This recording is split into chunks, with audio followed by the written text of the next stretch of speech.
आप ध्यान देना, भागवत जी की पहले श्लोक है ना। तो यहां दिया कि तेजो बारी मृदाम, और ये तीन को जिसने समझ लिया, जिसने इस तीन चीज को जान लिया, उसने पूरे भागवत को जान लिया। बोलो राधे राधे। यानी जिसने तेज को जाना, पानी यानी जल को जाना, और जिसने मिट्टी को जाना, ये तीन सूत्र को जान लिया, उसने 18,000 भागवत जी के श्लोकों को जान लिया। तो यह प्रश्न हुआ, केवल ये तीन है, तो इसका मतलब क्या है? विद्वान लोग, संत जन इस तीन के विषय पर, तेज, वारी और मृदाम, इस विषय पर कई दिन तक चर्चा करते हैं, सत्संग करते हैं। ये तीन शब्द पर, तेज, जल और मिट्टी, कई दिन बिता देते बोलते बोलते।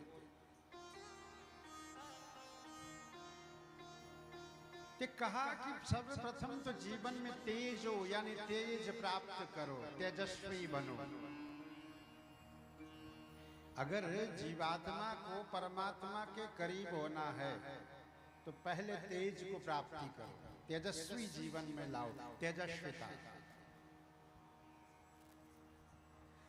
और जब जीवन में तेजस्विता आ जाए, आनंदित हो जाओ, तो मृदाम, मिट्टी ले आओ अपने जीवन में।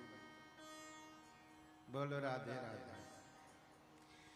फिर मिट्टी जब प्राप्त कर लो तो जल ले आओ, अपने जीवन में ऐसा तेजस्विता की प्राप्ति करो कि तुम रोटी के लिए मत तड़पो, रोटी तुम्हारे लिए तड़प जाए, और वो रोटी यह कहने में मजबूर हो जाए कि इस जीव के हाथ में मैं गई तो पूरे संसार की क्षुधा की निवृत्ति करा पाऊं।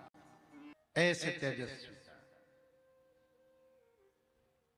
फिर जब तेजस्विता जीवन में आ जाए तो इस जीवन में थोड़ा सा पानी लेके आना। क्यों? बताऊंगा अभी। पानी ले आओ। फिर बोले कहां से लाए? तो कहा सत्संग की पनघट में चले जाना और वहां कृष्ण कथा श्रवण कर लेना, गोविंद की कथा श्रवण कर लेना, और गोविंद की चरित्र को सुन सुन करके जब आंखों से अश्रु प्रवाह होने लग जाए, वही आंखों में अश्रु की जल को ले आना, तुम्हारा तेज शांत हो जाएगा। उसके बाद क्या करना? का सदगुरु के चरणाश्रित होकर के उनके चरण रज की मिट्टी लेकर के आना, जीवन धन्य हो जाएंगे।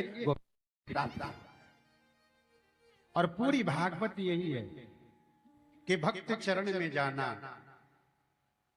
भगवत नाम स्मरण का तेज, भक्ति का तेज प्राप्त करना।